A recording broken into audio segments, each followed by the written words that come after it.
कहार भारत में पाई जाने वाली एक हिंदू जाति है। इनका इतिहास प्राचीन और गौरवशाली है। यह खुद को कश्यप ऋषि और सप्त ऋषियों का वंशज होने का दावा करते हैं। कश्यप ऋषि मरीचि के पुत्र थे। ऐसी मान्यता है कि मरीचि से ही सारे देवताओं और असुरों की उत्पत्ति हुई है। कहार एक बहादुर और साहसी जाति है। पारंपरिक रूप से जाति अपने जीवन यापन के लिए प्राचीन काल से ही डोली या पालकी उठाने और उसकी रक्षा करने के लिए कार्य करती आई है। इन्हें गोंड, गौर, धुरिया, कहार, मेहरा, भोई, चंद्रवंशी, क्षत्रिय कहार आदि नामों से भी जाना जाता है। कहार जाति के महत्व को इस बात से समझा जा सकता है कि पुराने समय में जब डाकुओं का प्रचलन जोरों पर था, ये डाकू रास्ते में दुल्हन की डोली और गहने जेवर लूट लिया करते थे। डोली की रक्षा के लिए कहर दल का गठन किया गया था, जो दुल्हन की डोली को सुरक्षित अपने गंतव्य पर पहुंचाते थे।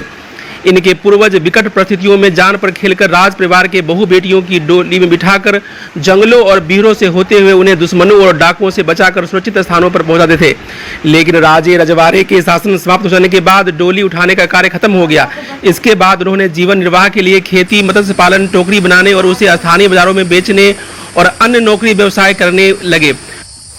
बदलते हुए समय के साथ वर्तमान में उपलब्ध शिक्षा और रोजगार के नए अवसरों का लाभ उठाते हुए यह विभिन्न प्रकार के आधुनिक पेशा को अपनाने लगे हैं। आज यह सभी क्षेत्रों में उपस्थिति दर्ज करा रहे हैं और अपनी सफलता की कहानी लिख रहे हैं। आइए जानते हैं कहार जाति का इतिहास, कहार शब्द की उत्पत्ति कैसे हुई।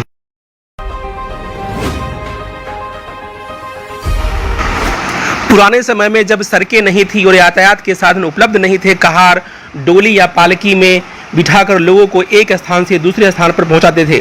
इससे मिलने वाले पारिश्रमिक पर उनका जीवन यापन चलता था। उस जमाने में डोली शान का प्रतीक हुआ करती थी। पालकी राजे रजवाड़ों, जमींदारों और संपन्न लोगों के लिए यातायात का साधन था। बाद में डोली को शादी के अवसर पर दुल्हा दुल्हन के सवारी के रूप में उपयोग किया जाने लगा।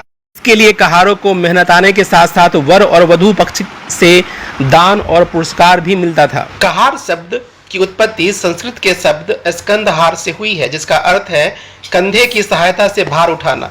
कहार को मेहरा भी कहा जाता है। मेहरा शब्द की उत्पत्ति संस्कृत के शब्द मिहिर के से हुई है, जिसका अर्थ होता है सूर्य। यह मानते हैं कि कहार समुदाय की उत्पत्ति कश्यप ऋषि से हुई है, इसीलिए यह कश्यप राजपूत होने का दावा भी करते हैं। कश्यप ऋषि का उल्लेख ऋग्वेद और अन्य हिंदू ग्रंथों में किया गया है। कश्यप ऋषि मरीचि के पुत्र थे। मरीचि से ही सारे देवताओं और असुरों की उत्पत्ति हुई है। हिंदू पौराणिक कथाओं के अनुसार वृत्रासुर नामक असुर के वध के दौरान इंद्र को ब्रह्म हत्या का पाप लग गया। ब्रह्म हत्या के महादोष को प्रायश्चित करने हेतु उन्होंने स्वर्ग छोड़कर किसी